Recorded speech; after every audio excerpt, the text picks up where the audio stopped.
This is a cardiac ultrasound. This is the left ventricle, left atrium, right ventricle. You do see the right atrium coming from time to time, depending on which clip you look at. But I'm going to freeze this in diastole, and I want you to look at the LV compared to the RV. You can tell it's diastole since the mitral valve is open. And if you look at the two together, I hope you can see that the right is bigger than the left. Now, to say this, you really want to see all atrium in view, the left atrium and right atrium. But based on the clip save, I really do think that the right ventricle is enlarged. Now, with that said, I actually think this is probably old, and here's why, for two reasons. One, the left ventricle is pretty thick. You can see that the thickness is almost equal to that of the left. Now, if this were heart failure from the left side, you would see a left atrium dilation, which I don't see. So this could be due to COPD. It could be to any interstitial fibrosis on the lung side that's causing increased resistance.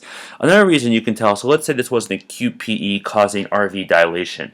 I wouldn't expect the RV to be pumping so well. You can measure something called TAPSE, or we can eyeball, and it just really illustrates how well is the tricuspid annulus moving up and down.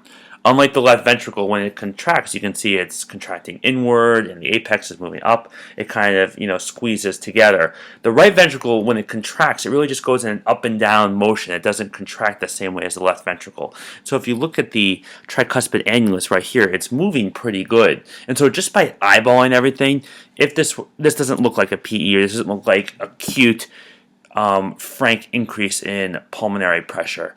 So hope that helps. Let me know if you have any questions. If you have any questions about TAPSE, not something that I calculate on a day-to-day basis, but I do look at the RV and I look at the annulus and I see how well is it beating. And based on this clip, it looks like it's beating pretty well.